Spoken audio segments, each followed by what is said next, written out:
Bienvenue sur la chaîne Pièces de Radio Complet. Pensez à vous abonner pour ne pas rater les épisodes prochains. Le docteur Lydgate, qui soigne le révérend Casaubon, et pour lequel, vous vous en souvenez, Dorothée Casaubon éprouve de la sympathie, a été appelé par le financier Bigot Bulstrode à la direction du nouvel hôpital qu'a fondé celui-ci à Middlemarch. Le conseil de l'hôpital vient de voter la nomination d'un chapelain appointé.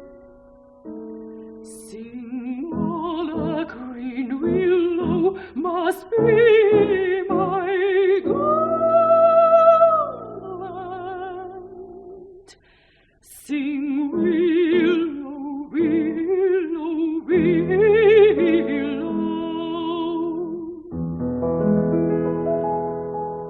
Peut-on demander la permission à vos araignées et à vos blattes d'un petit entretien ?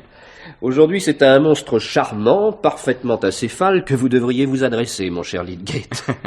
Eh bien, bonjour, Camden. Je suis passé vous voir en revenant du conseil de l'hôpital. En ce cas, allons dans mon bureau, nous reviendrons après à mes collections. Farbover, je dois vous dire que... Vous avez voté contre ma nomination de chapelain appointé au nouvel hôpital de Bulstrode. Oh, vous le saviez déjà ? Du tout. Non, mais je le supposais. Je savais que vous ne pourriez pas aller à l'encontre du souhait de Bulstrode et que, l'auriez-vous pu, le fait que tous les adversaires du banquier étaient mes partisans vous en eût empêché. Je ne vous ferai pas l'injure de vous demander si vous m'en voulez. Je sais que vous êtes au-dessus de cela, Camden. Cependant, je dois ajouter que la volonté bien arrêtée de Bulstrode n'est pas entrée seule en compte. Non, Camden, je ne me justifie pas. Vous êtes, c'est vrai, le meilleur prédicateur du comté, mais aussi vous consacrez une bonne partie de votre temps à l'entomologie. Ce ne serait pas à moi de vous le reprocher, aussi bien je ne vous le reproche pas. Mais il m'a semblé que vous aviez trop peu de temps à consacrer au salut des malades. Je dirais plus simplement à leur consolation. Surtout de la manière que ce dévot de Bulstrode aurait voulu que j'employasse. Dieu me pardonne. Bulstrode est pour une religion spirituelle. Non, je n'étais pas son homme, ou plutôt son archange. Vous avez bien fait. Vous savez, je pense que je n'éprouve aucune sympathie pour cet homme qui me fait toujours l'effet de tirer ses bénéfices financiers de l'écoulement de choses corrompues et d'en employer une partie à acheter le pardon du ciel. Il est de fait que l'édification de cet hôpital à côté du vieil hospice vétuste est une nécessité impérieuse. La dernière épidémie de choléra l'a bien montré. Vos conceptions sanitaires et médicales y prévaudront. Avec vous, c'est la seule chance que nous tenions de voir pratiquer à Middlemarch une médecine moderne, à partir des idées que vous avez ramenées de Paris. Je pensais bien que ce serait là votre réaction. Je crois vous connaître assez pour savoir qu'il n'y a rien en vous de bas, en dehors des faiblesses habituelles au vieil Adam, et que vous n'avez aucun attrait pour la vénalité ou les sottes distinctions que votre profession peut offrir, comme toutes les autres. Allez, j'ai confiance en vous. Vous serez le continuateur de Bichat, si tout va bien. J'ai fait venir de France un microscope perfectionné. Je suis en train en ce moment même d'étudier avec cet instrument la structure des tissus primordiaux.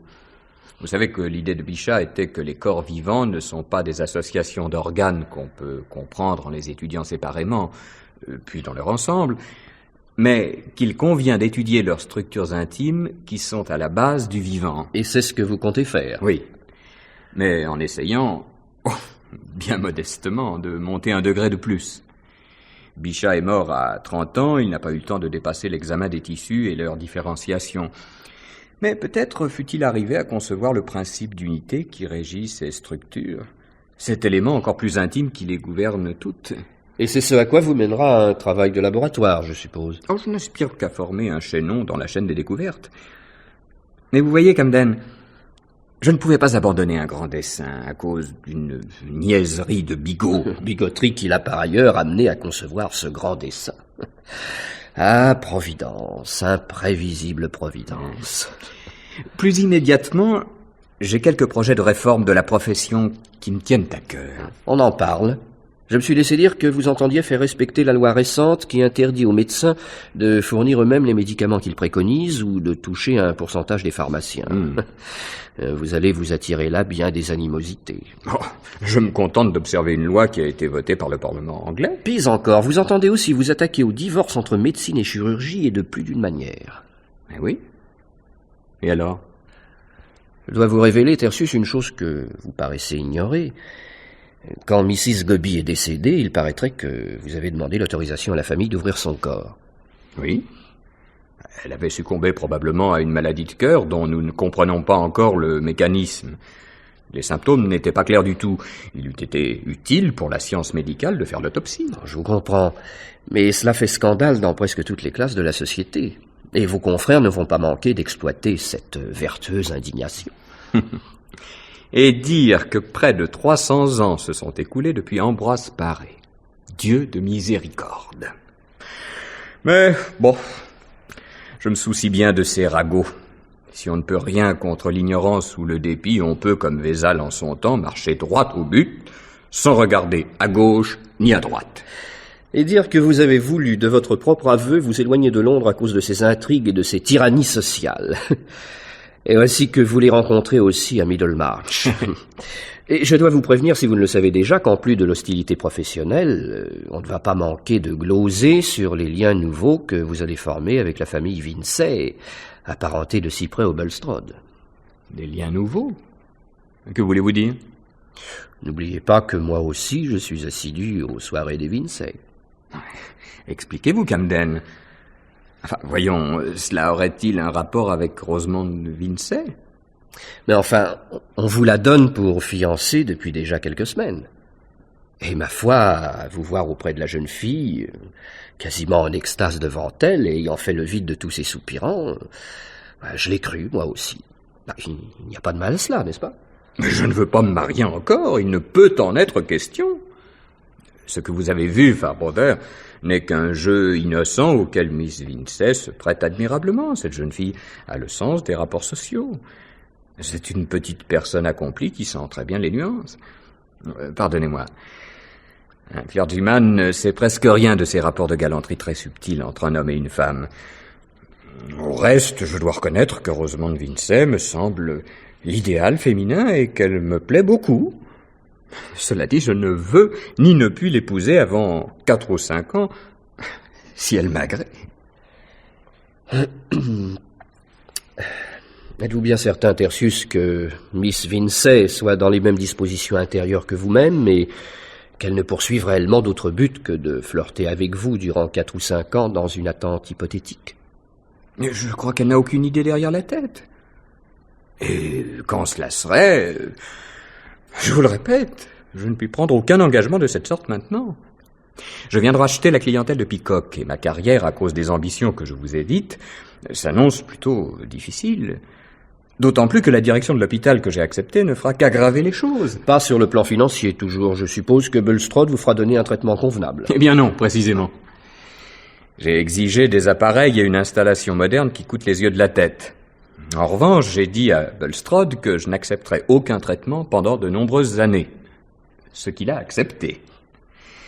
Et d'ailleurs, cet arrangement me rend beaucoup moins dépendant de lui.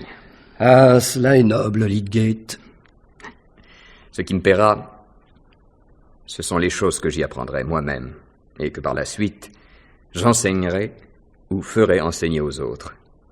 Car vous savez, mon ambition est de créer ici le noyau d'une école de médecine. En province?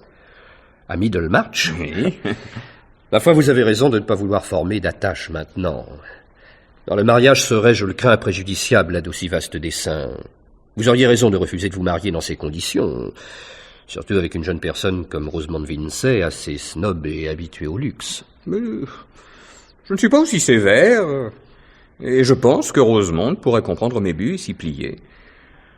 Mais il est évident qu'un homme tel que moi, ayant devant lui des perspectives aussi sévères, ne saurait contraindre cette fleur précieuse à vivre dans une cour sombre et peu ensoleillée. Et qui sait si cette merveilleuse fleur n'a pas des objectifs plus ambitieux, qui vous dit qu'elle ne rêve pas d'un grand jardin somptueux où s'épanouir. Mais que voulez-vous dire, Camden? Nous sommes des amis, n'est-ce pas, Tertius? Vous êtes le seul ami que j'ai à Middlemarch, et qui, au surplus, semble capable de comprendre une passion scientifique. Voyons, Miss Vincey a refusé tous les prétendants de Middlemarch, vous ne l'ignorez pas. On peut penser qu'elle ne les jugeait pas dignes d'elle, ni assez élevés dans l'ordre social. Mais j'ai entendu son frère lui faire une remarque de cet ordre. Oh, mon Dieu, comme toutes les jeunes personnes romanesques, elle feuillette volontiers des publications qui font état des faits et gestes de la gentry d'Angleterre. Elle est une femme, après tout. J'ai bien observé qu'elle ne faisait jamais un geste, ni ne prononçait un mot qui fût au-dessous d'un certain modèle de retenue et d'élégance raffinée, mais qui peuvent lui être naturelles, après tout. Je pencherais plutôt pour le vernis de bonne qualité que la pension Lehman étend sur ses élèves. C'est la plus fieffée pépinière de snob de la contrée. Mais peut-on en inférer qu'elle nourrit des ambitions de caste? Elle sait que je n'ai aucun titre nobiliaire et que seul mon oncle Godwin Lydgate est baronnet. Elle sait aussi, je pense, que je n'ai pas de fortune. Les personnes habituées au luxe sans jamais en connaître les sources ou les aléas sont volontiers dédaigneuses de l'argent et de tout ce qu'il faut faire pour s'en procurer. Elles n'en sont que plus dangereuses. Elle ne m'a jamais fait la moindre allusion à ma parenté. Mais cela ne veut pas dire qu'elle n'y pense pas.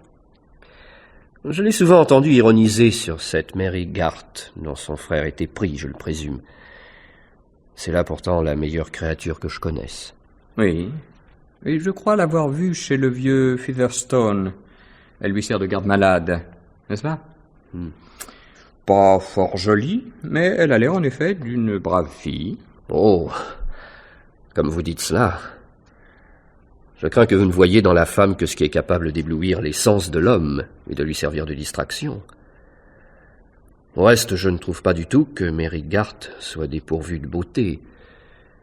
Elle a un teint chaud qui ne correspond tout simplement pas à la mode des carnations rostées qui prévaut actuellement. Et ce qui est mieux, elle est douée d'une finesse et d'une intelligence tout à fait remarquables, peut-être moins exaltée et profonde que celle de Mrs. Casaubon. Mais comme la châtelaine de Lowick, elle est à mon avis une créature d'élite. Les femmes ne vont jamais bien loin et de tels spécimens ennuient à la longue. À mes yeux, une femme doit être comme une musique exquise, un parfum, quelque chose qui enchante l'homme et lui permet de se détendre d'un dur labeur.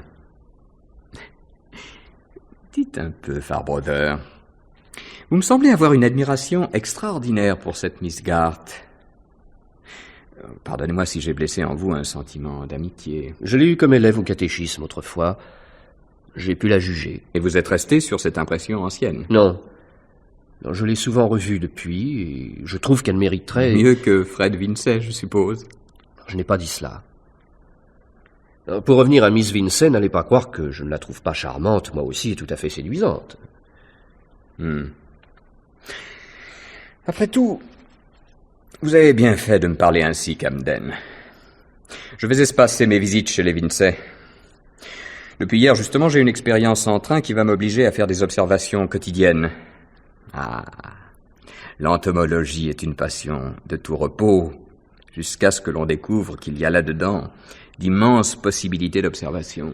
J'aurais dû m'y consacrer tout entier dès que j'en ai eu la révélation. Je n'aurais fait ni un bon clergyman, ni un fameux entomologiste. Il faut savoir choisir. Mais j'ai eu très tôt des liens de famille, la charge de ma mère et de ma sœur, et plus tard celle de ma bonne tante Noble, vous voyez. Oui. Mais parfois, le destin des hommes leur échappe tout à fait. Et vous, Tertius, vous l'avez bien en main, le vôtre. Aucune entrave. Rien qui bouche l'horizon. À propos, j'ai eu des nouvelles de notre ancien ami commun. Trollet? À ma foi, je l'ai tout à fait perdu de vue. Il se passionnait pour les systèmes socialistes français. Il voulait fonder dans les forêts une sorte de communauté pythagoricienne. Est-ce qu'il l'a seulement tenté? Pas le moins du monde. Il exerce une médecine très lucrative dans une ville d'eau allemande et il a épousé une de ses patientes, une femme immensément riche. Ainsi, je ne m'étais pas trompé sur son compte. Il prétendait volontiers que la profession médicale est une fumisterie. Il ne voulait pas convenir que, si elle l'était, la faute en incombait à ceux qui s'abaissent devant le mensonge et la folie vénale. Au lieu de hurler à la fumisterie en dehors des murs, il aurait mieux fait d'aider à établir un appareil de désinfection à l'intérieur. Entièrement d'accord. Mais il faut pour cela être convaincu de sa propre valeur et être capable de sauvegarder son indépendance. Trop peu d'hommes y parviennent. Il est très difficile de ne pas tirer le harnais du même côté où pousse l'ensemble, à moins que d'abdiquer. Tenez, le voici, mon phénomène. Je l'ai trouvé dans une méchante petite haie. Ce qu'il y a de triste, c'est que j'ai à peu près récolté tous les spécimens de notre région. Et il me faudrait, moi aussi, aller à la pêche vers le Northumberland. Bonsoir, Camden.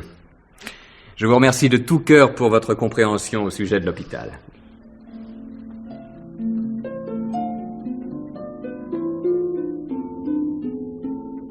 Eh bien, mon fils, Monsieur Lydgate vous a-t-il apporté de bonnes nouvelles au sujet de votre nomination à l'hôpital? Non, mère.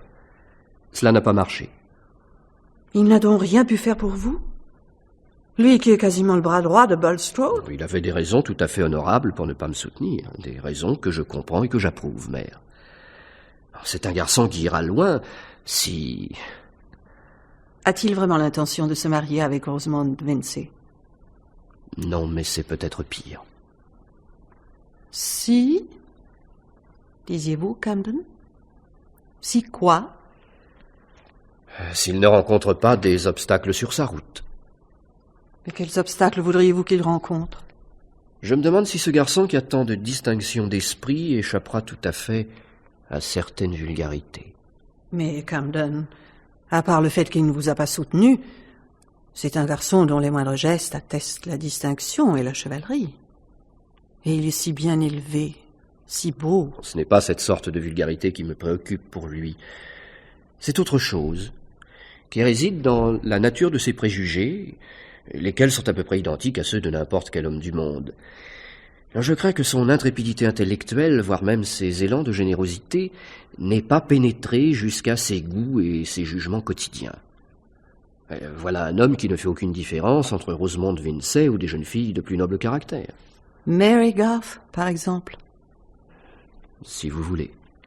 Il ne voit en Rosamond Vincy qu'une de ces plantes rares qui dégagent un parfum capiteux, sans prendre garde que de telles plantes prennent toute la substance en profondeur au sol qui les porte. Il est certainement de meilleure souche que la plupart des médecins de province. Il est à craindre qu'il ne le sache que trop ou que Miss Vincy ne finisse par le lui rappeler. C'est précisément cette sorte de vulgarité que je redoute pour lui. Il se pourrait que ni la biologie ni les projets de réforme les plus hardis ne soient assez puissants le moment venu pour l'élever vraiment au-dessus du vulgaire. Je vois, Camden. Vous pensez qu'il ne saura pas dire non à une gentille poupée de salon, et qu'il croira que les mobiliers les plus chers seront les seuls bons pour elle. C'est un peu cela. J'ai su par Trowley qu'il avait eu à Paris une déception sentimentale avec une femme de théâtre. Miss Vincy n'est pas une femme de théâtre. Strictus sensu, on ne peut pas le dire. Mais, sans vouloir paraphraser Shakespeare, sur le théâtre de la vie, elle entend bien tenir un joli rôle, à moins que je ne me trompe.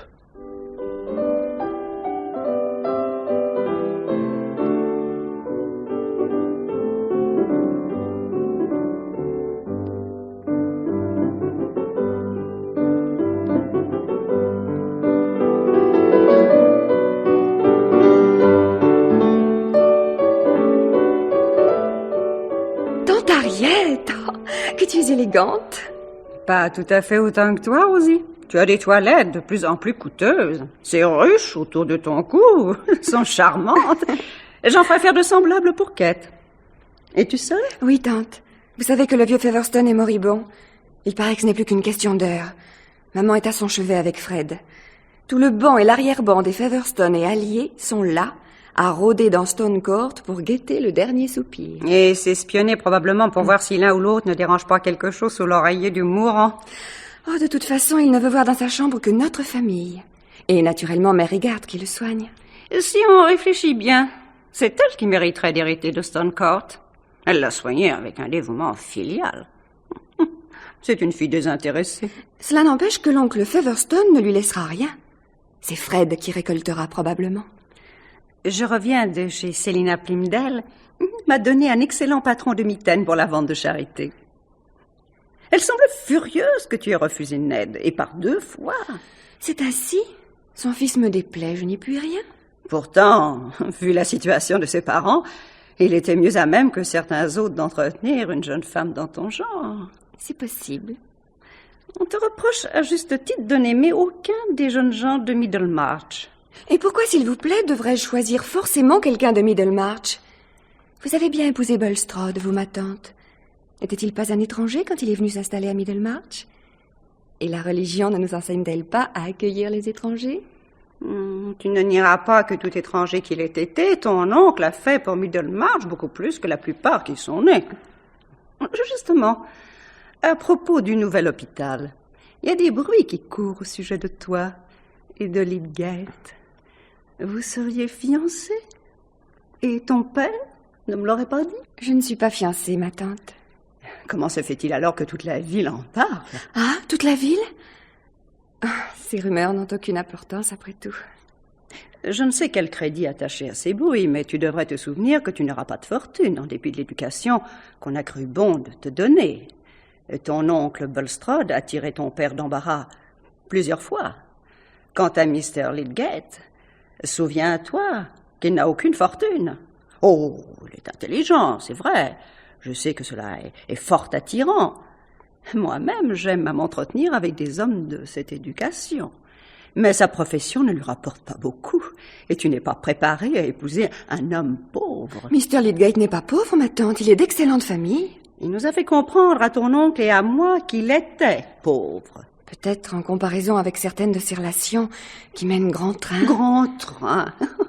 Comme tes yeux brillent en disant cela. Ma pauvre Rosemonde, tu ne dois pas penser à mener grand train. Ah si, c'est donc vrai. Tu songes à Lydgate. Excusez-moi, ma tante, je préférais ne pas parler de cela. Pense aux excellents partis que tu as refusés.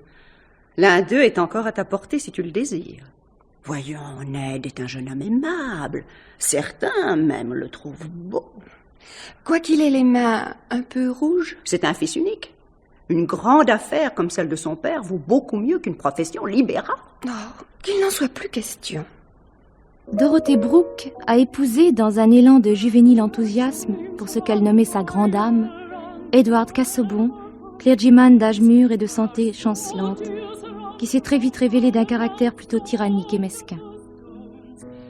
Casaubon est soigné par le docteur Lydgate, jeune médecin plein d'enthousiasme et d'espérance scientifique, lequel est sur le point d'épouser Rosemonde Vincey, jeune fille snob, entichée de l'origine plus ou moins aristocratique de son fiancé.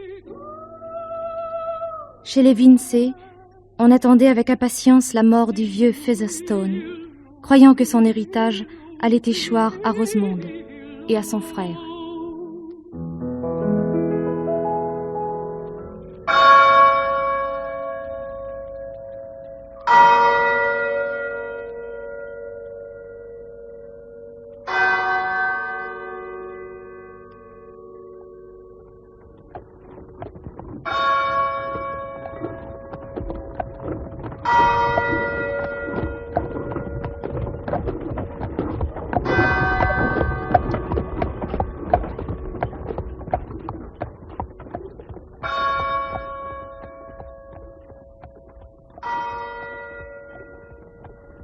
Le vieux Featherstone avait décidé des moindres détails avant sa mort, jusqu'à la qualité du drap des habits des porteurs du poil.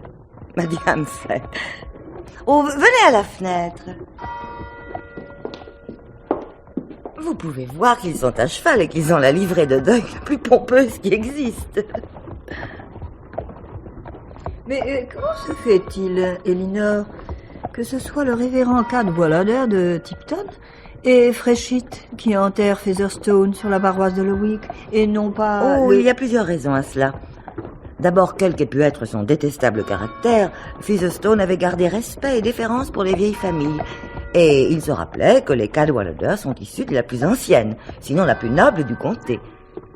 Ensuite, il ne pouvait souffrir, qui vous savez, à cause des sermons matinaux, qu'il fait très longs et très ennuyeux. Et puis le Casaubon en question... Alors, Elinor, faites attention. Dorothée doit venir nous rejoindre d'un instant à l'autre. Le clergyman en question a, par la dîme, un droit sur les terres de Featherstone. Ce n'était pas pour plaire précisément au vieux Grigou. Et puis il y a eu certaines histoires de rivière à truites. Casaubon n'a pas voulu qu'il pêche dans la partie qui traverse le manoir de Lowick. Alors Humphrey est allé demander au vieux Featherstone la permission de pêcher dans la sienne. Et le vieux y a consenti. On ne refuse pas une pareille chose à un Cadwallader. Quoiqu'un Cadwallader n'eût jamais dû, à mon avis, s'abaisser à demander une pareille chose à un manant, tout cousu d'or et gros propriétaire qu'il soit. A-t-il voulu ainsi que toutes les femmes de sa famille suivent son corps? Probablement, puisque nous le voyons.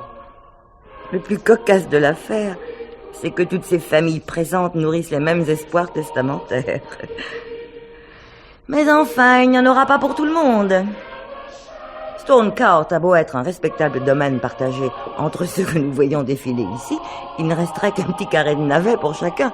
Si la profusion et la richesse des crêpes de deuil signifient quelque chose, la femme du maire Vincey semble être celle qui a le plus d'espérance. Oh, je n'aime vraiment pas les enterrements.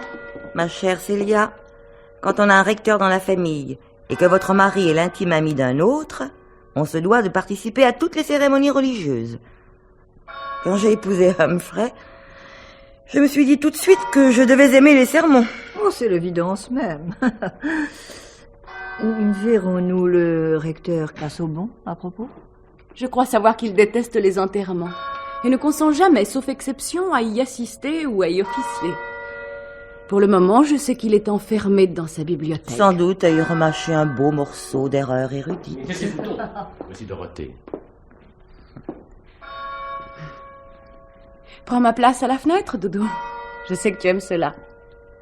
Tu as toujours eu un faible pour les choses tristes. Il me plaît de savoir quelque chose des personnes parmi lesquelles je vis. J'ai l'impression que nous ne connaissons rien de nos voisins, sinon qu'ils n'habitent pas tous des cabanes. Il y a toujours à apprendre sur la façon dont les gens se comportent en telle ou telle occasion. Je vous suis très reconnaissante, Mrs. Cadwallader, d'être venue et de m'avoir fait sortir un moment de la bibliothèque où nous nous enfermons, peut-être un peu trop. Vous avez bien raison de me remercier, Mrs. Casaubon. Vos riches fermiers de Lowick sont aussi curieux à observer que n'importe quel buffle ou bison. Et je puis vous assurer qu'à l'église, vous n'en avez qu'une faible idée. Ils ne ressemblent pas du tout aux métayers de votre oncle ou de Sir James.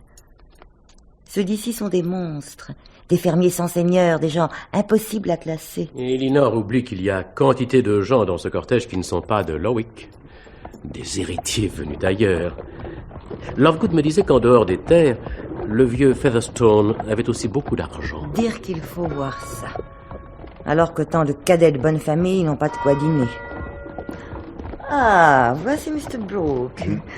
Je savais bien qu'il nous manquait quelque chose. Naturellement, vous êtes venu voir ce drôle d'enterrement. Non, j'étais venu m'enquérir de Casaubon, vous savez. Et aussi, pour vous apporter une nouvelle. J'ai jeté un coup d'œil dans la bibliothèque avant de monter, et j'ai vu Casaubon toujours dans ses livres. Je lui ai dit qu'il avait tort. Tu sais, Dorothée, qu'il a tort. Pensez à votre femme, lui ai-je dit. Alors, il m'a promis de venir nous rejoindre. Mais je ne lui ai pas annoncé la nouvelle. Je lui ai dit qu'il la saurait s'il venait nous rejoindre. Juste ciel, quelle salade que ce cortège. Lydgate y est comme médecin, je suppose. Et n'est-ce pas le maire de Middlemarch avec sa famille? Ce garçon blond et cette jolie fille. Une famille tout à fait convenable. Un très bon homme, Vincey, et qui honore l'industrie. Vous l'avez rencontré chez moi, vous savez, aux fiançailles de Dorothée. Ah oui, Vincey est un des membres de votre comité secret. Un de ceux qui sucent le sang des malheureux qui seront. C'est sans doute pour cela que sa famille a le teint si clair et le poil luisant. Les autres héritiers, avec leur figure rougeaude et leurs cheveux plats, font un contraste tout à fait curieux. On dirait une rangée de cruches qui font paraître un joyau, une carafe de verre. Regardez Humphrey. Ne dirait-on pas, dans son surplis blanc, un vieil archange planant sur eux? Oh, c'est une chose solennelle, un enterrement, Mrs. Cadwallader, si vous le prenez ainsi. Je le prends comme il me convient, mon cher Brooke. Si je mets tous les jours ma robe d'apparat, elle tombera en loques. Ce vieux bonhomme a vécu bien assez longtemps. Et si parmi ces gens vous en trouvez un qui le regrette, je veux bien être pendu. Comme c'est triste. Comment peut-on supporter la pensée qu'un seul homme puisse mourir sans laisser aucun regret derrière lui? Ah, voici Edward. Oh, c'est bien, Casaubon, de suivre mon conseil et de vous dégourdir un peu les jambes. Oh, par exemple, Dodo, tu ne m'avais pas dit que Mr. Ladislav était de retour. Mais c'est la nouvelle que je voulais vous annoncer. Dorothée m'avait demandé de répondre à sa lettre au moment de votre maladie, Casaubon. Non, je l'ai fait. Et par la même occasion, je l'ai invité à venir me voir à Tipton. J'ai découvert qu'il était un très agréable compagnon, vous savez. Il parle extrêmement bien. Et il connaît sur le bout du doigt l'art et la littérature. Il vous suit sur toutes les pistes. En reniflant sur vos talons, j'imagine. Chère madame, je crois que vous passez la mesure, vous savez. En tout cas, il est juste ce que je cherchais. Casaubon, si vous avez tout fait pour lui, il est en train de vous récompenser. J'espère qu'il restera assez longtemps chez moi et pourra tirer quelque chose de mes documents. J'ai des quantités d'idées et de faits, vous savez, et j'ai vu tout de suite qu'il était l'homme qu'il me fallait pour les mettre en forme. Il se rappelle où sont les citations exactes. Vous êtes excessivement hospitalier, mon cher Brooke. Je vous dois de la reconnaissance pour pratiquer l'hospitalité envers une personne de ma parenté. On peut voir le jeune homme beaucoup mieux maintenant. En effet, un très agréable rejeton. Que veut devenir votre neveu, Mr. Casaubon? Il n'est pas mon neveu, mais mon cousin, madame. Oh, vous savez, il essaie ses ailes, et m'est avis qu'il pourra devenir un très bon écrivain, dans le genre de Milton, de Hobbes ou de Swift, un polémiste ou quelque chose comme ça. Ouais, je comprends. Un homme capable de rédiger un discours ou quelque chose comme ça, et de l'assaisonner d'ordures à l'occasion, et ainsi de suite. Mrs. Cadwallader, je crois que l'extrême plaisir que vous avez à exercer vos sarcasmes vous entraîne un peu trop loin.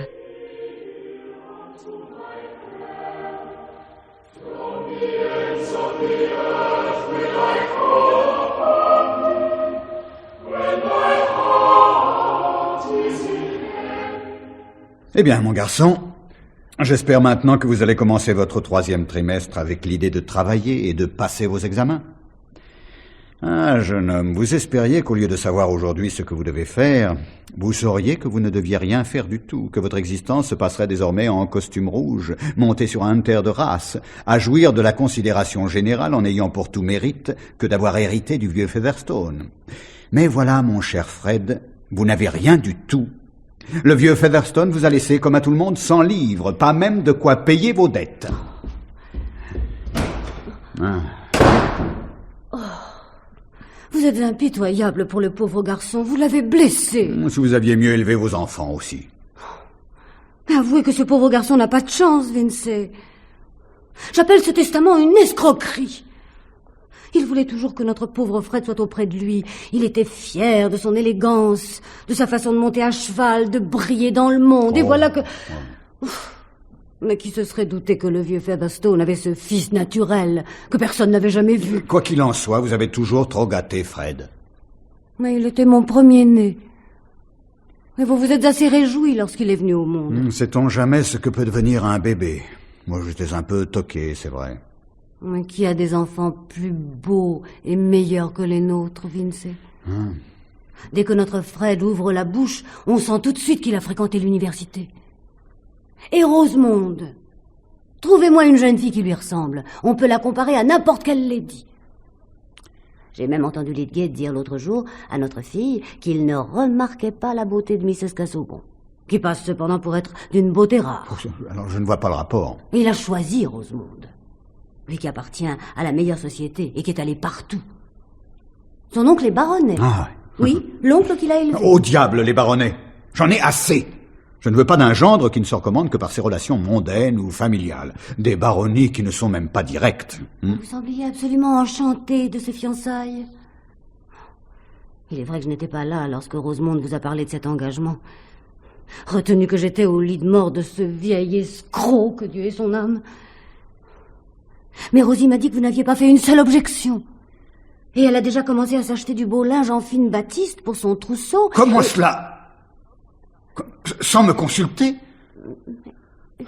J'aurai assez à faire cette année avec ce paresseux de Fred sans devoir encore débourser de l'argent pour le trousseau et la vaisselle. Les temps sont durs, ma femme. Tout le monde marche à la ruine. Vous pouvez m'en croire. Et ce Lydgate n'a pas un sou. Je ne donnerai pas mon consentement à leur mariage, qu'ils attendent comme leurs aînés ont attendu. Rosemonde en aura beaucoup de peine, Vincey.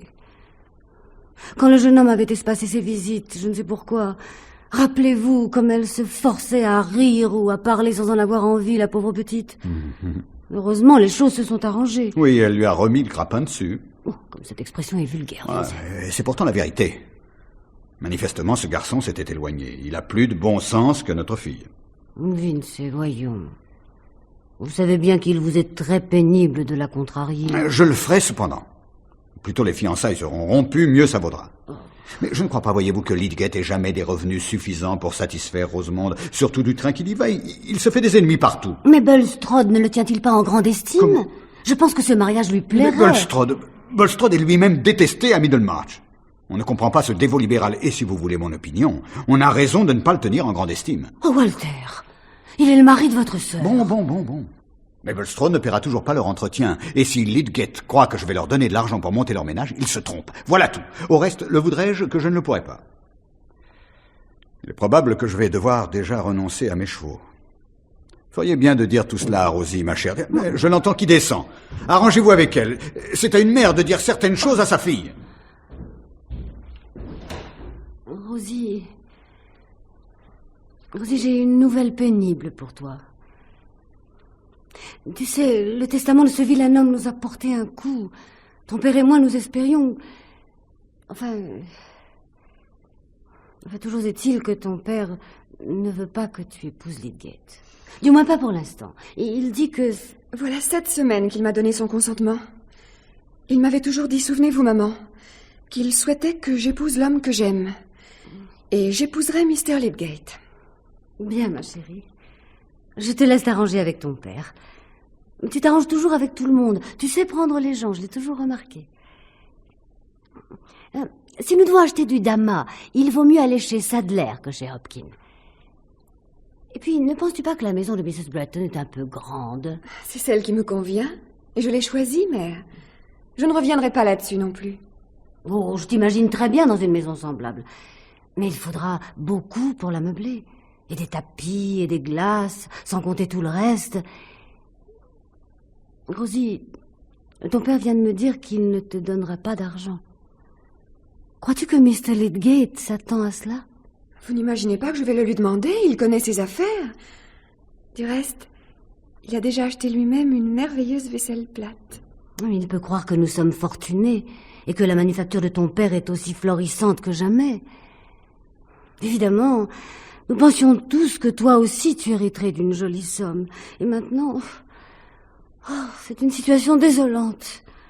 On n'a plus aucun plaisir en voyant ce pauvre Fred si déçu. Cela n'a rien à voir avec mon mariage, maman. Fred doit cesser sa vie de paresseux. Ne vous tracassez pas pour moi et mon futur mari. Tertius est bien né. Sa famille pourvoira certainement à ce qui lui ferait défaut le cas échéant. Sir Godwin ne laissera pas son neveu préféré avoir un train de vie au-dessous de sa condition, quoique Tertius ne soit qu'un médecin. Mais tu veux épouser un médecin. Et justement, ton père dit que la parenté ne fait rien à l'affaire. Non, je ne suis pas du tout de son avis là-dessus, ma chérie. Moi, je trouve que, tourné à ravir comme tu l'es, tu feras honneur à une telle famille. C'est donc une affaire réglée, maman. Il faut que je montre cet ouvrage à Miss Morgan. Elle fait très bien les ourlets à jour. Je pense que Mary Galt pourra travailler un peu pour moi, maintenant que le vieux Featherstone est mort. Elle coud de façon très soignée, très délicate. C'est le meilleur don que je lui connaisse. J'aimerais tant que toute ma batiste fût brodée sur 2 rangs et chiffrée joliment. Oh, Tertius! Je ne vous attendais pas si tôt. Ah, vous arrivez à propos, Mr. Lydgate. Je voulais justement vous demander, au sujet des liqueurs que nous préparons en ce moment, quelle était celle susceptible de nous préserver le mieux des microbes? Chère madame, vous m'embarrassez beaucoup. On ne s'est pas encore donné un nom et une forme aux bactéries. À quoi dites-vous? Oh, maman, laissez donc Tertius. Ne l'accablez pas de questions dont ni vous ni moi ne pourrions comprendre la réponse. Eh bien, je vous laisse.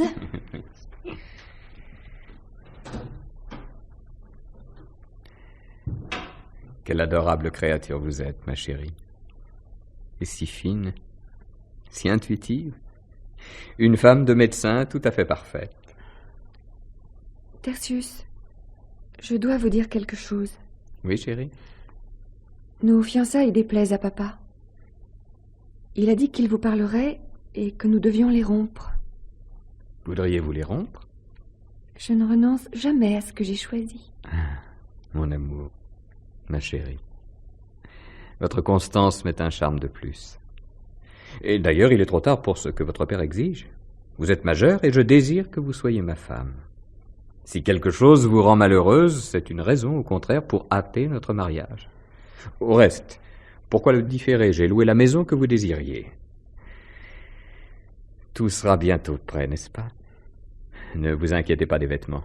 Vous les achèterez après le mariage. Oh, mon Dieu, quelles idées originales vous avez, vous, les hommes de science. C'est la première fois que j'entends parler d'acheter le trousseau après le mariage. Vous ne pensez tout de même pas me faire attendre des mois à cause du trousseau. Mais peut-être redoutez-vous aussi un mariage trop rapide.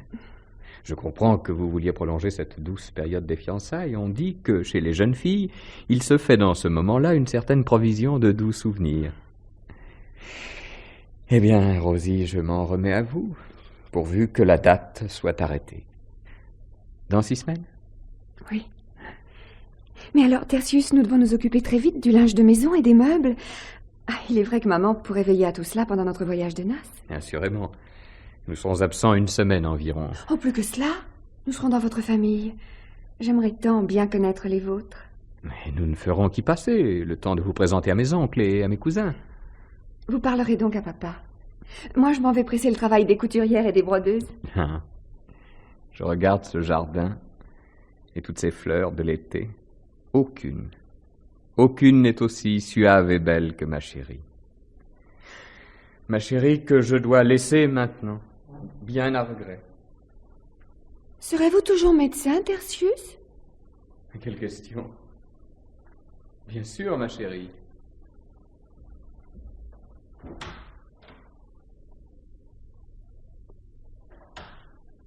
Mère, Tertius m'a demandé de fixer le moment du mariage. J'ai promis qu'il aurait lieu dans 6 semaines. Croyez-vous que j'aurai tout le temps pour mes bordures de dentelle et mes jupons tuyautés? Mes robes du soir pour notre séjour chez Sir Godwin sont presque terminées. C'est ce que j'ai fait faire en premier. Savez-vous, nous passerons la moitié au moins de notre lune de miel chez le baronnet. Ensuite, nous irons chez un autre oncle de Tertius, qui est docteur en théologie, ce qui est un titre enviable lorsqu'on appartient par ailleurs à une grande famille. Oh, voici papa. Je vais le préparer à la nouvelle. Sais-tu encore quelle sottise a imaginé ton frère? Mais pourquoi ta mère est-elle sortie dès que je suis entré? Elle savait que je voulais vous parler, et elle n'aime pas que nous discutions, vous savez bien. Ce que j'ai à vous dire... Oh, je parie que c'est au sujet de Lydgate.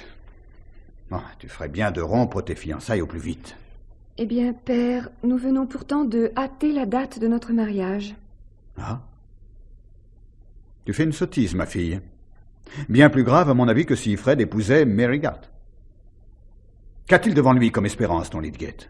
Et à quoi servira l'éducation que je t'ai donnée si c'est pour t'unir à un pauvre homme? Tertius n'est pas pauvre, papa. Il a acheté la clientèle du docteur Peacock. Il m'a dit qu'elle lui rapporterait 8 à 900 livres par an. Oh, misère. Et qu'est-ce que cela veut dire, acheter une clientèle? Il aurait pu tout aussi bien acheter les hirondelles du printemps prochain. Il augmentera sa clientèle. Songez que déjà les Chetham, les Brooke et les Casaubon en ont fait leur médecin attitré. Il sait, je l'espère, que je ne te donnerai rien. Avec cette déception au sujet de l'héritage et la dissolution prochaine du Parlement, et ces machines que les ouvriers se mettent partout à fracasser, et bientôt les élections... Mais papa, quel rapport tout cela a-t-il avec mon mariage? Un rapport assez étroit, mais qu'une cervelle de femme comprend difficilement, il est vrai. Nous serons tous ruinés, crois-moi, vu la situation du pays. Les divisions... certains même disent que c'est la fin du monde. Quoi qu'il en soit, ce n'est pas le moment de retirer de l'argent frais de mes affaires, et je désire que Lydgate en soit informé. Je suis sûre qu'il n'espère rien de vous, père. Et puis il a de très hautes relations, une famille brillante. Je t'ai déjà dit ce que je pensais de tout ça. Il arrivera certainement là où il veut, d'une manière ou de l'autre. Il a entrepris des recherches scientifiques qui vont aboutir. Tu crois? Ceci me semble peut-être plus sérieux. Ah, mon cher papa, je ne puis renoncer à mon seul espoir de bonheur. Mr. Lydgate est un gentleman. Je n'aimerai jamais personne qui ne soit un parfait gentleman.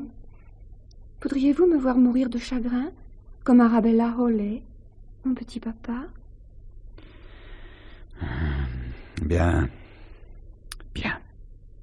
Mais je te préviens que je vais exiger qu'il prenne une assurance sur la vie. La belle Dorothée a épousé par engouement intellectuel un clergyman d'âge mûr, Edward Casaubon.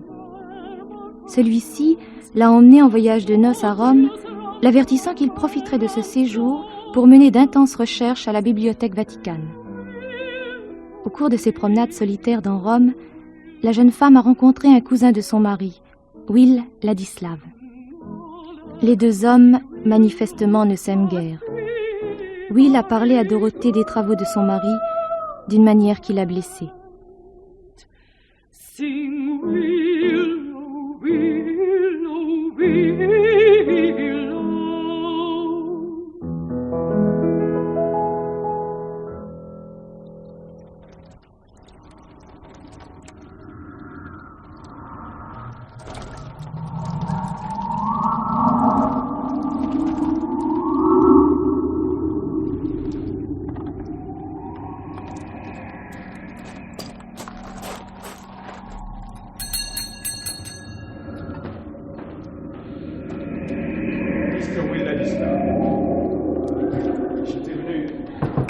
Dessiner un coin du parc et j'ai été surpris par l'orage. Ah non, Pratt, n'avertissez personne, je sais que mon cousin n'aime pas d'être dérangé. Mr. Casaubon est absent, Mr. Ladislav. Il n'y a que madame ici cet après-midi, elle est dans la bibliothèque. Je vais l'avertir que vous êtes ici. Très bien, comme vous voudrez.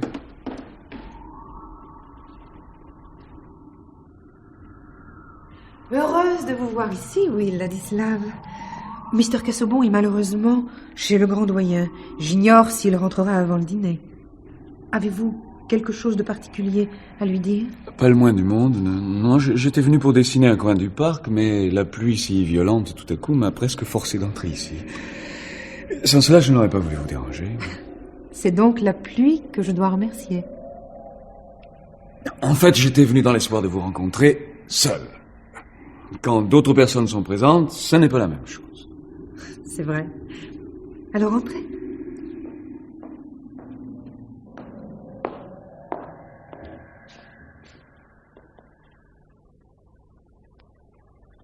J'ai souvent pensé, depuis notre séjour à Rome, que j'aimerais causer de nouveau avec vous. Oh, pourtant, je me suis toujours étonnée de vous avoir dit tant de choses. Je n'en ai pas oublié une seule, vous savez. Depuis, j'ai fait de grands efforts. Maintenant, je puis lire un peu le latin. Je commence à parler le grec. Je suis mieux à même d'aider Mr. Casaubon. Je puis trouver les références à sa place, épargner la fatigue à ses yeux. Mais, comme la vie des savants est difficile, on dirait qu'ils perdent toute leur énergie et que de penser les épuise. Oh, si un homme est riche de grandes pensées, il y a des chances pour qu'il les formule avant la décrépitude. Mais il est exact aussi que les meilleurs esprits se sont souvent surmenés à mettre leurs idées. Non, j'avais mal formulé mon opinion. J'entendais vous dire que ceux qui nourrissent de grandes idées s'épuisent à les élaborer. C'est une chose à laquelle je pensais souvent lorsque j'étais enfant. Et c'est ce qui m'a fait souhaiter consacrer ma vie à quelqu'un qui entreprendrait de grands travaux, afin d'alléger son fardeau. Au prix de votre propre fatigue, de l'oubli total de vous-même. Vous avez une vie bien trop sédentaire. Vous avez déjà pâli. Mr. Casaubon ferait mieux de prendre un secrétaire, ne croyez-vous pas? Comment pouvez-vous dire cela? Tout mon bonheur dépend de l'aide que je lui apporte. Et que pourrais-je faire d'autre? Lowick ne me propose aucune tâche qui vaille. La seule chose que je souhaite est de l'aider encore davantage. Ne parlez plus de secrétaire. D'ailleurs, il ne le veut pas. Pourtant, j'ai entendu Sir James Chatham et Mr. Brooke exprimer le même souhait. Je sais. Mais ils ne comprennent rien. Ils voudraient me voir monter à cheval, changer de la pointe de mon ombrelle l'ordonnance du jardin ou faire construire une nouvelle serre pour occuper mes journées. Vous n'aurez aucune peine, je pense, à comprendre que tout le monde ne peut se contenter de cela. Si je vous ai parlé ainsi, c'est que Casaubon m'avait jadis proposé un tel emploi auprès de lui. Mais je me suis révélé inapte. Je vois. Vous n'étiez peut-être pas assez assidu ou régulier dans ce travail. Ah non, ce n'était pas cela. Ce qui compliquait les choses, c'est que Mr. Casaubon, comment dire... En somme, il paraissait ne tenir nullement à ce qu'un tiers prit connaissance de son œuvre et suive de près son dessein. Peut-être doute-t-il trop de lui-même. Je puis n'être pas bon à grand-chose, mais s'il ne m'aime pas, c'est parce que je ne suis pas d'accord avec lui. Mais peut-être que je me trompe. Je pense que Mr. Casaubon a dominé son antipathie à votre égard. Je me rappelle constamment qu'il a montré de la justice dans nos affaires de famille. Ma grand-mère a été déshéritée sous le prétexte qu'elle avait épousé un réfugié polonais qui donnait des leçons pour vivre, et dont la religion n'était pas celle de la famille. À la mort de mon père, nous étions dans ce qu'on est convenu d'appeler la misère, ma mère et moi. Il ne nous a jamais laissé manquer de rien, et il a pourvu à mes études. Je ne l'oublie pas, croyez-le. Et il a toujours insisté sur le fait qu'il considérait ce qu'il faisait pour nous comme un devoir. Cela non plus, je ne l'oublie pas. Oh, mais pardon, ce que je vous raconte, vous le saviez déjà, je pense. Non, pas exactement. Edward a toujours évité de s'attarder sur ce qu'il fait de bien. Il ne m'avait jamais dit avoir assumé la charge de votre propre mère. Vit-elle encore? Non, elle est morte il y a 4 ans. Chose curieuse, elle aussi s'était enfuie de chez elle. Je ne sais pas pour quelle raison, au juste. Vous voyez, j'ai du sang de révolté dans les veines. Tout ça n'est pas très sain, comme dirait Mrs. Cadwallader. Voilà, je pense, de quoi vous excuser d'avoir été rebelle pour votre propre compte. Je veux dire, à l'égard des intentions de Mr. Casaubon. Mais vous avez parlé d'antipathie de sa part. Je crois plutôt qu'il ne pouvait concevoir, à cause de l'influence déprimante de ses études, cette sorte d'insouciance qui vous fait abandonner les choses si aisément. Mon oncle, vous a-t-il dit quelle sorte de maladie a terrassé votre cousin? Terrassé?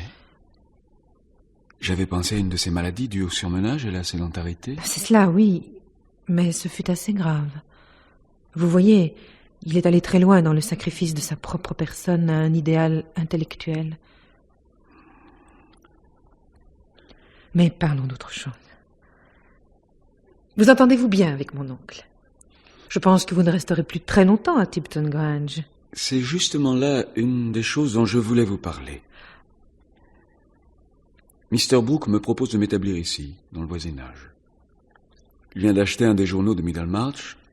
Il désire m'en voir prendre la direction et l'aider sous divers rapports. Il s'agit du Pionnier, je crois. Oui. Mon oncle veut en faire son tremplin politique. Mais est-ce que cela ne va pas vous éloigner de perspectives plus avantageuses? Peut-être, mais vous êtes mieux placé que quiconque pour vous souvenir du grief que l'on m'a fait de ne m'attacher qu'à l'incertain et de ne rien entreprendre. Voici une chose qui s'offre. Si vous n'aimiez pas me l'avoir accepté, j'y renoncerai. Mais je préfère habiter ce pays-ci plutôt qu'ailleurs. Je n'appartiens à personne, où que ce soit. J'aimerais beaucoup vous voir rester ici. Alors j'y resterai. Mais mon opinion est de peu de poids, en l'occurrence. Je pense que vous devriez vous laisser guider par Mr. Casaubon. Moi, j'ai parlé sans penser à autre chose qu'à mon sentiment personnel, qui n'a rien à voir avec le véritable problème. Il me vient à l'esprit... Peut-être Mr. Casaubon estimera-t-il que le projet n'est pas sage. Alors ne pourriez-vous l'attendre et lui en parler? Ah non, je ne puis rester davantage. La pluie a cessé. Je vais rentrer par la lande de Holsall et voir briller le soleil sur l'herbe humide. J'adore ça.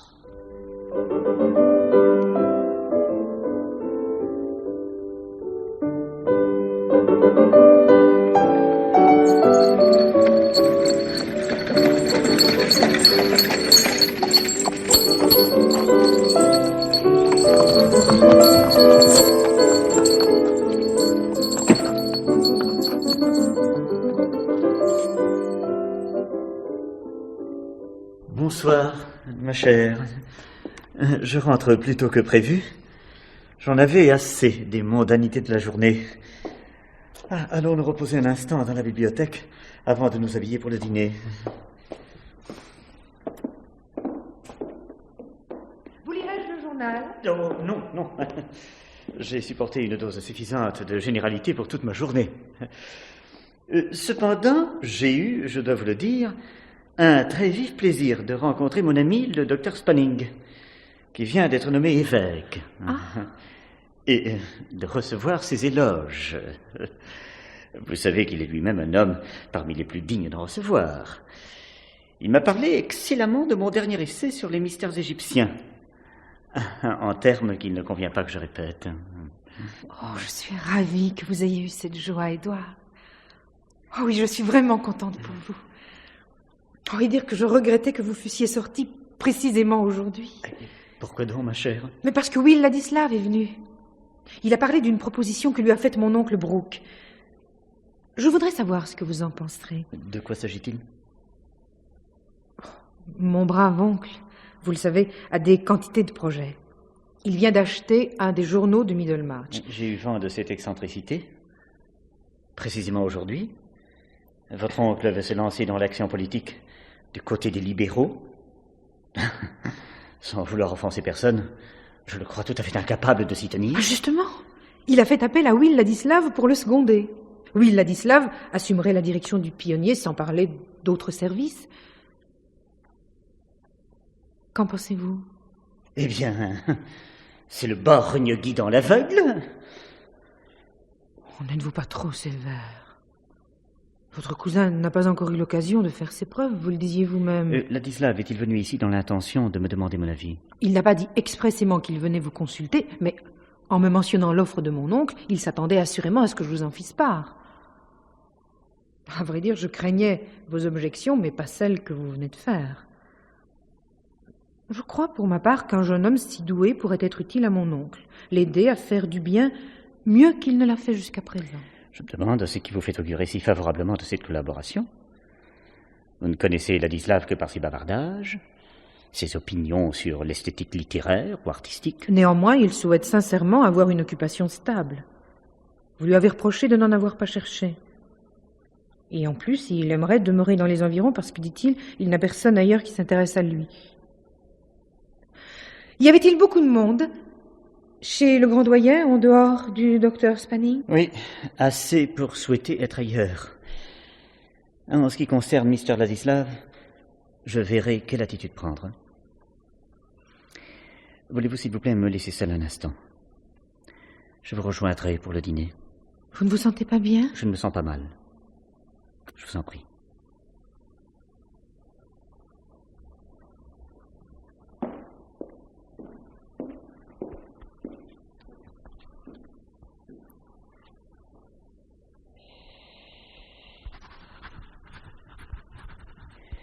Mrs. Casaubon m'a fait connaître d'une proposition qui vous a été faite par son oncle et qui implique votre présence dans notre voisinage à un titre que je suis en droit de regarder comme affectant ma propre situation. Que je puisse prétendre exercer ici un veto, aucune personne raisonnable ne songerait à le mettre en doute. Connaissant les liens de parenté qui existent entre nous. Je ne veux pas, ici, me livrer à aucune réflexion désobligeante sur les personnes et leurs intentions,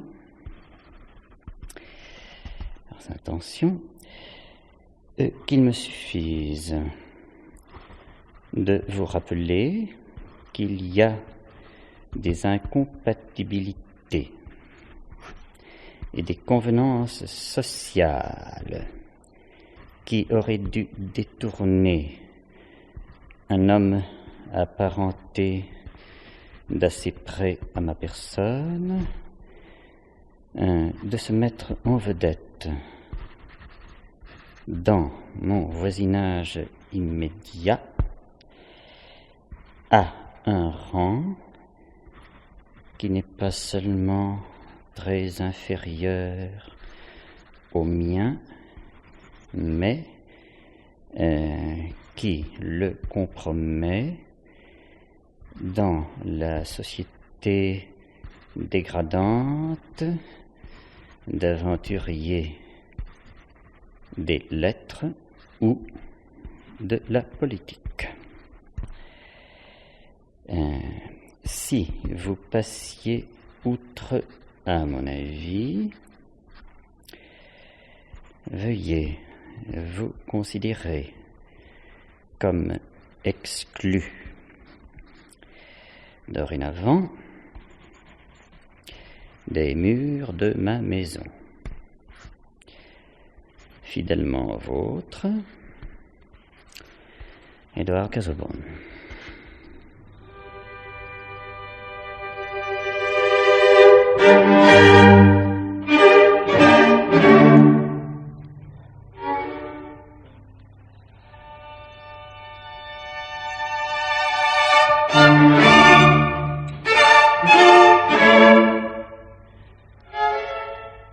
Je suis venu sans Célia, Elinor.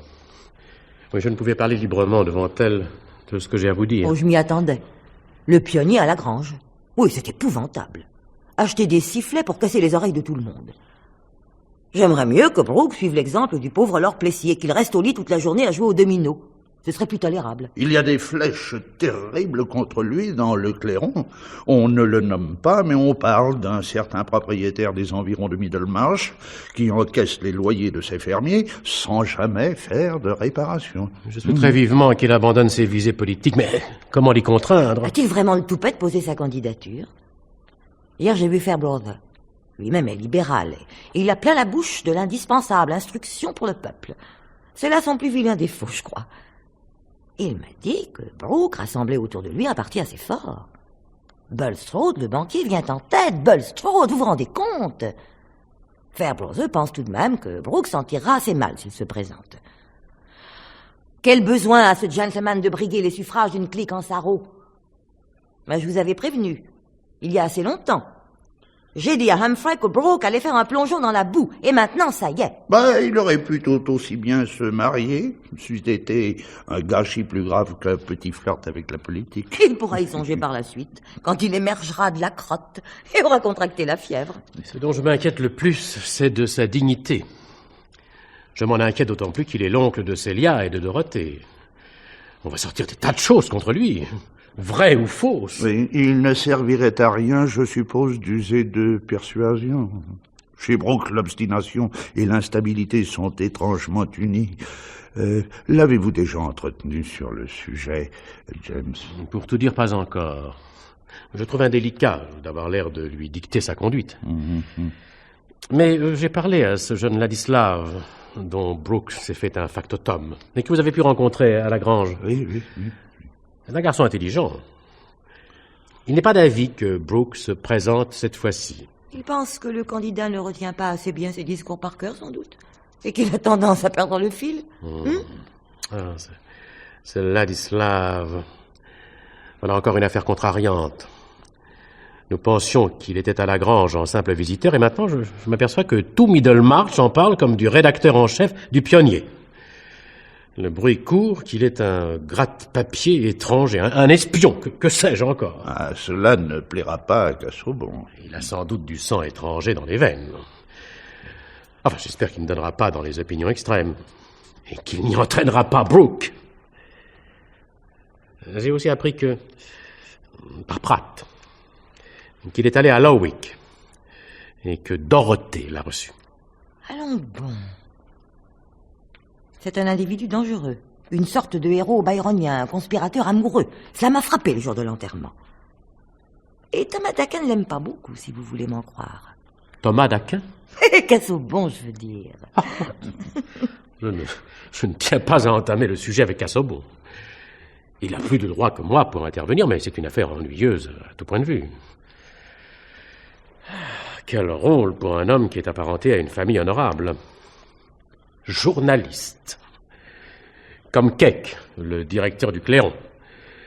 Les articles de Keck sont excellents, mais je souhaiterais presque qu'il fût de l'autre bord, tant il est vulgaire. Tout cela est la faute de Thomas d'Aquin. Pourquoi n'a-t-il pas usé de son influence et de ses relations pour que Ladislav soit envoyé aux Indes? C'est ainsi qu'on se débarrasse des parents qui vous importunent. Je ne sais pas quel tort tout cela peut nous faire. Mais si Thomas de... Si Casaubon ne me dit rien, que puis-je faire? Bon, n'en faites pas une maladie. Cela se terminera vraisemblablement en fumée. Dans 1 mois ou 2, Brooke et Ladislav seront fatigués l'un de l'autre. Ladislav s'envolera vers de nouveaux théâtres d'opération. Brooke vendra le pionnier et tout rentrera dans l'ordre. Je me demande ce qu'en pense Dorothée. Si elle en pense quelque chose. Ne mêlez pas Dorothée à ces sortes d'histoires. Il y a tout de même des chances que Brooke ait peur que son argent ne file. Si je connaissais exactement les dépenses que les élections lui coûtent, je saurais bien les frayer.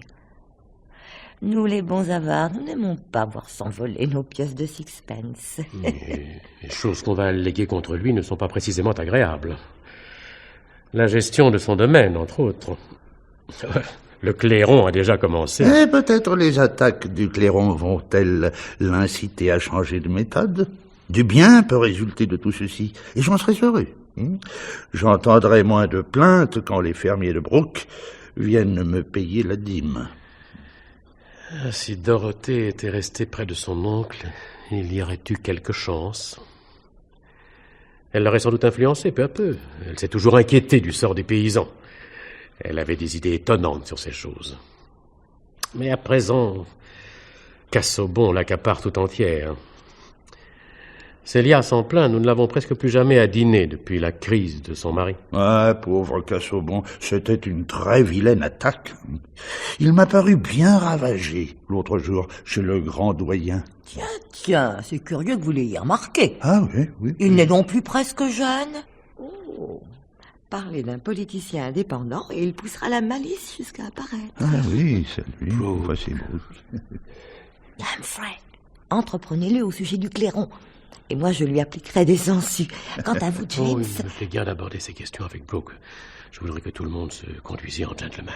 C'est bien agréable de vous trouver là tous ensemble. Eh bien, que pensez-vous des nouvelles? Elles vont vite, hein? C'était assez vrai, le mot de Lafitte. Depuis hier, un siècle s'est écoulé. Ils sont déjà dans le siècle prochain, vous savez, de l'autre côté de l'eau. Ils vont plus vite que nous. Ah, vous pouvez le dire, oui. Voici ce que le clairon dit.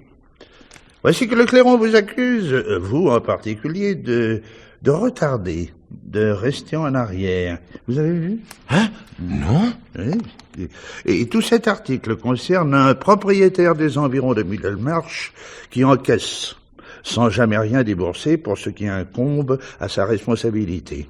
Ils disent que c'est l'homme le plus rétrograde du comté. Vous avez dû sans doute leur apprendre ce mot avec le pionnier. Oh, je reconnais Keck, un illettré, vous savez. Rétrograde maintenant. Ah non, c'est admirable. Il pense sans doute que ce mot signifie destructeur.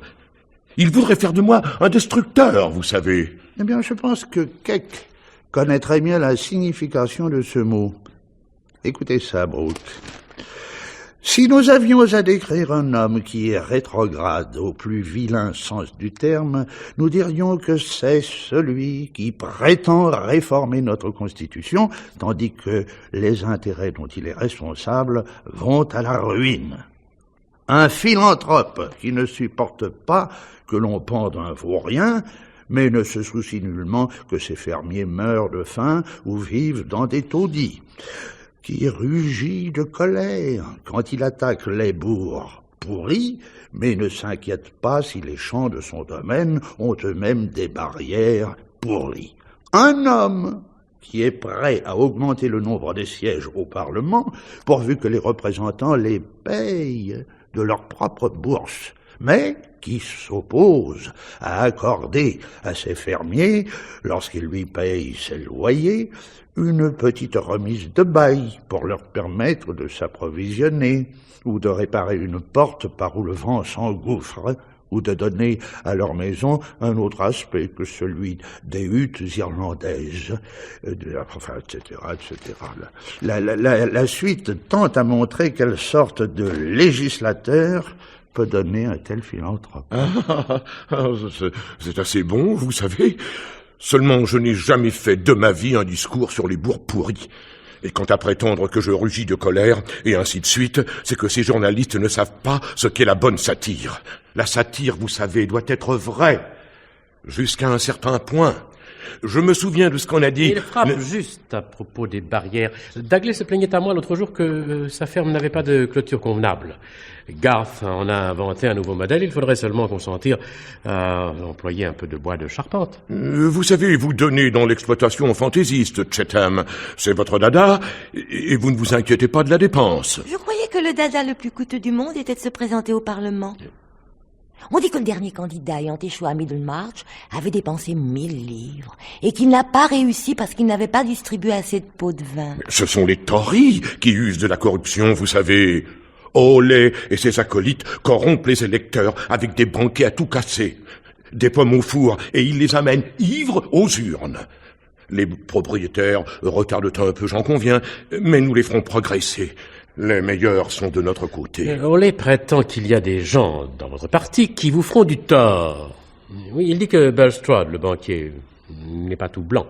Et que les œufs pourris qu'on pourrait bien vous lancer viendront de la haine qu'on porte à ce financier méthodiste et plus moralisant qu'aucun clergyman ne se le permettrait. Oh, être lapidé n'est pas grave, si on compare cela à leur manière de découvrir les petits péchés. J'avoue que je serais épouvanté si j'étais obligé de me présenter à des meetings pour obtenir de l'avancement. Ah oui, je craindrais qu'on me balance à la tête le compte des journées où je vais à la pêche. Mais le fait est que si un homme entre dans la vie publique, il doit pouvoir être à l'abri de la calomnie. Et comment vous mettrez-vous à l'abri de la calomnie? Lisez l'histoire. Voyez l'ostracisme, la persécution, le martyre et ainsi de suite. Ce sont toujours les meilleurs qui doivent endurer ça, vous savez. Et que trouvez-vous dans Horace? Fiat Justitia Ruat, ou quelque chose d'approchant. Ce n'est pas subir le martyre que de payer la note après avoir passé la commande. Vous savez, Chatham, vous êtes disposé à faire des dépenses pour vos fermes. Vous et moi, nous agissons différemment. Je ne prétends pas que mon système soit le bon. Mais citez-moi un propriétaire qui harcèle aussi peu que moi ses fermiers à propos des arriérés. Je laisse les vieux où ils habitent. Je suis extraordinairement coulant, vous savez, extraordinairement. Dorothée pense, comme moi, que vous devriez faire estimer vos fermes et en confier la direction à Garth, comme autrefois. Oh, Dorothée, c'est une idéaliste, vous savez, une idéaliste. Le lys et le basilic, adapté par Stéphane Frontés du roman de George Eliot, Middlemarch. C'était le 10e épisode, avec Yvonne Clèche, Elinor, Vera Feder, Dorothée, Jean-Roger Cossimon, Cadwallader, Pierre Constant, Will Ladislav, Pierre Delbon, Sir James, Pascal Mazotti, Cassobon, Robert Murzeau, Brooke, Francine Bouffard, la présentatrice, et le concours de Pierre Garin, avec la participation de Clara Wirtz, mezzo-soprane, au piano Catherine Brilly, collaboration technique Nelly Daillot, assistante Daniel Bajou, réalisation Claude Roland-Manuel.